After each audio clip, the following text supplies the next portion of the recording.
Yes, Faadi TV jimbandiza kade kano mwasi mutya muli mutya ngenda kubasaba musubscribing ate munyigene kale jimpeleka like video no comment section bweri abakabuntira mu comment section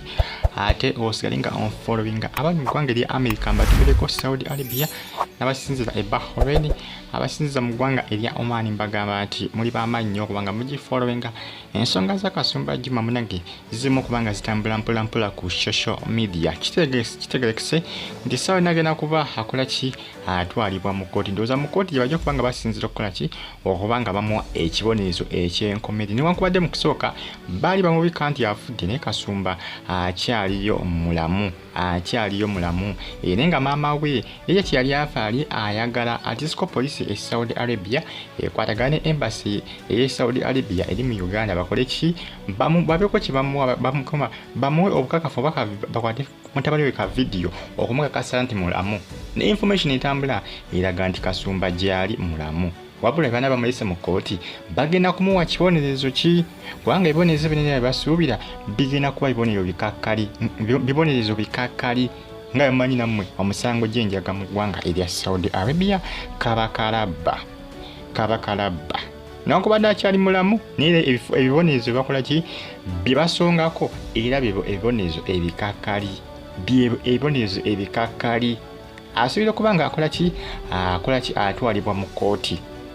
mu ggwanga erya Saudi Arabia. Information abevuddeyo tujja kuba tugitegeera mbagita Faadi TV subscribe atonyigene kade ye mama we Maziga akyagakaaba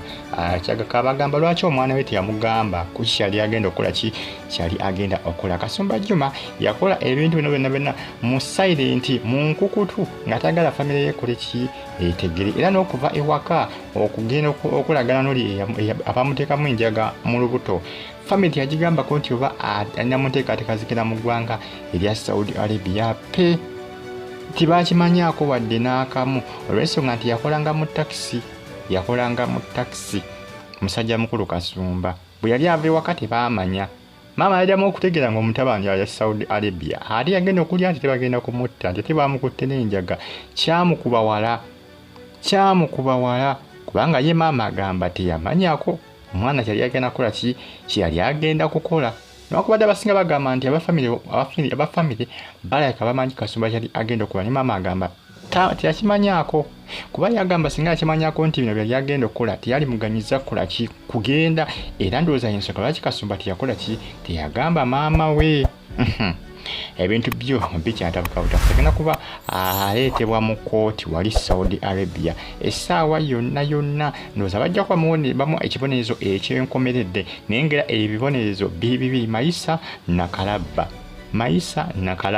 byebibonerezo ebikola ki ebiriwo mbebonezo ebiriwo manye ebiseera ebisinga ensonga ya execution bagita execution basobola okukuba empiso neyokusirisa basobola okukuttira katebe ak'amasannyalaze basobola okuwanika kalabba kati yeba execution kubanga kukola ki byonna bulinga bulabba kubanga obuttibwa wekibeera eba execution.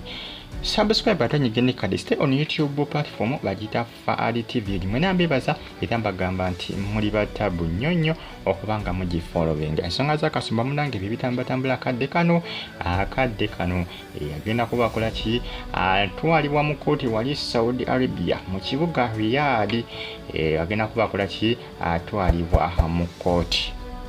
jimpeleka like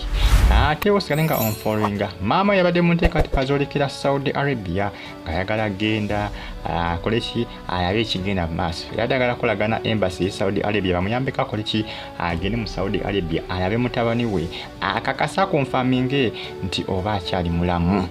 ninga information etambula eraga akyali mulamu jimpeleka like